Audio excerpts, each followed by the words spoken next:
For those of you that follow me on Instagram, you know that I've set a goal for myself this year. Try and get out for a mountain bike ride at least once every month, even in the winter time. So let's get this one done and out of the way first before we start the video.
Alright, there's the second ride of the year done.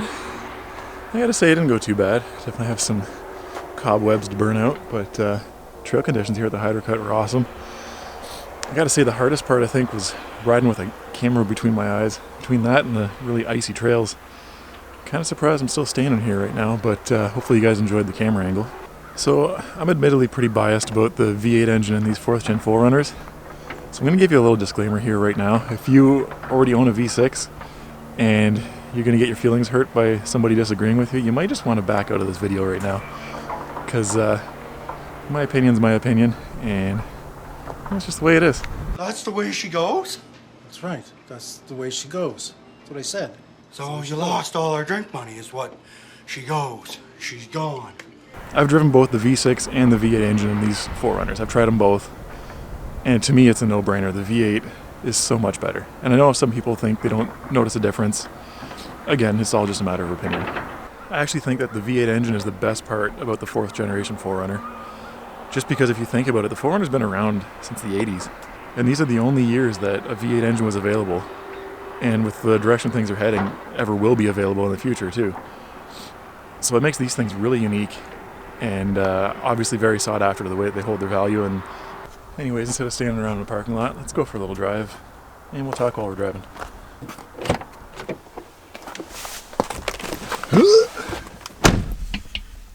So let's go over some of the complaints on the V8 4runners. Now, the main one, the biggest one, is pretty obvious. People don't like the fuel economy. They are certainly very thirsty. But here's the thing. I think that's kind of blown out of proportion. And also, I'll apologize ahead of time here, guys. This is kind of rough road.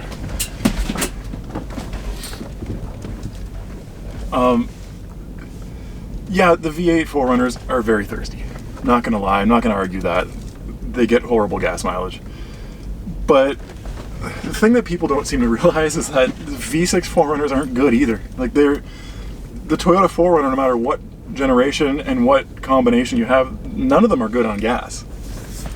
It's a body on frame SUV, you know? Like this is, if you're worried about fuel economy, this is not the vehicle that you buy. So I think that's a little blown out of proportion. Now, next up, people complain about having to replace the timing belts on these things. And yes, that is true. It is a known fact that maintenance-wise, you do have to replace the timing belt roughly every 100,000 miles or so. And again, I think that's a little blown out of proportion. Because, I don't know about you, but how often do you really cross over 100,000 miles on your vehicle, even on daily drivers?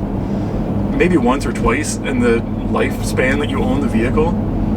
So if you have to pay to have that job done that often, to me it's not a big deal. When you factor in all of the other bonuses of the V8 engine, so like every 5 years or 10 years you might have to spend $1,000 to put a new timing belt on it, who cares? It's not that big of a deal, I don't think.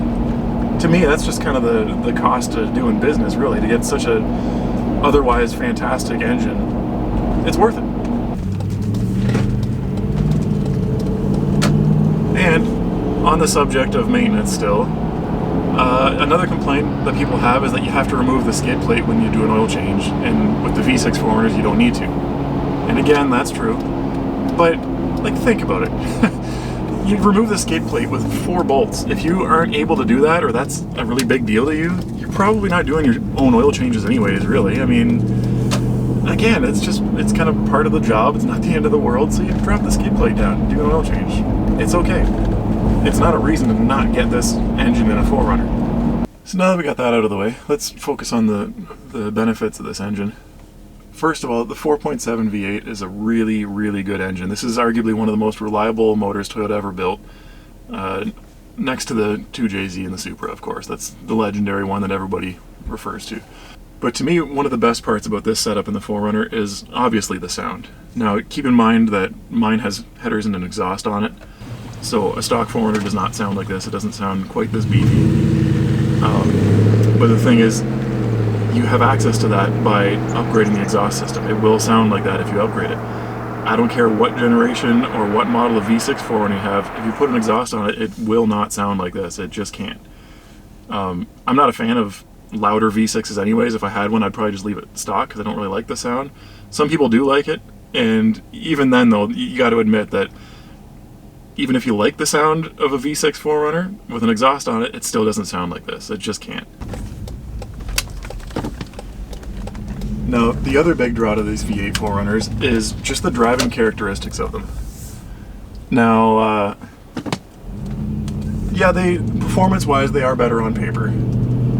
And a lot of people seem to think that it's not that big of a difference because of different measurements and different ratings. But when you drive them back to back, the characteristics of this V8 engine are really good for a vehicle like this. The power band is just perfect in my opinion. It delivers all the power between, say, like 2,000 to 4,000 RPM. But even closer to redline for a V8, it still doesn't fall flat on its face or anything either. It's just a very strong, healthy engine.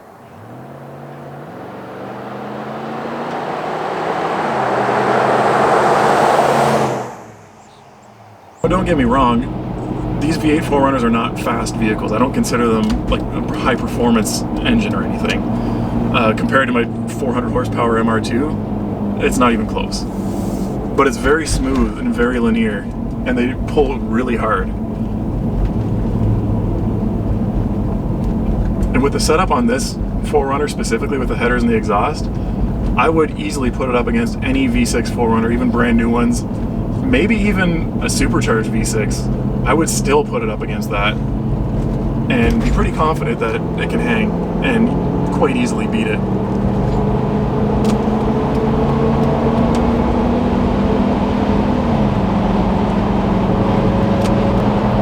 If you think about it, what Toyota did here is actually really cool because they took a smaller vehicle and swapped a big engine out of a full-size pickup truck.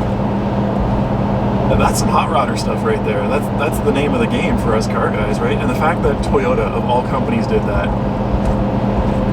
like, we all know that they're notorious for playing it safe and being all about reliability and dependability. So at some point they made the decision, let's just swap a V8 into our top-selling SUV and see what happens. I just think that's really cool. And again, it makes these 4runners really special. They really stand out. And I think they're going to continue to hold their value quite a bit because of that.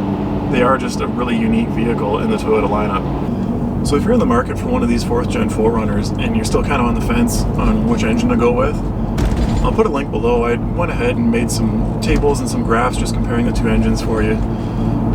It's a much less biased version than this video. Hey, I warned you, I like the V8. I make no bones about it. But make sure to check that out. It might be helpful for you. Just remember that reliability-wise, guys, you really can't go wrong with either one of these engines. They're both built really well. They both last forever as long as you take care of them, so you don't have to worry about that. Just in my opinion, the V8 is better in almost every way, and the few places that it does come up short are just totally worthy compromises for all of the benefits that you get from it. So anyways, I think I'm going to end this one here. You guys go ahead and head down to the comment section and just start lighting things on fire if you're mad at me for not being a fan of the V6 4Runners. And I'll thank you for watching anyways, and you guys have a good day. See ya.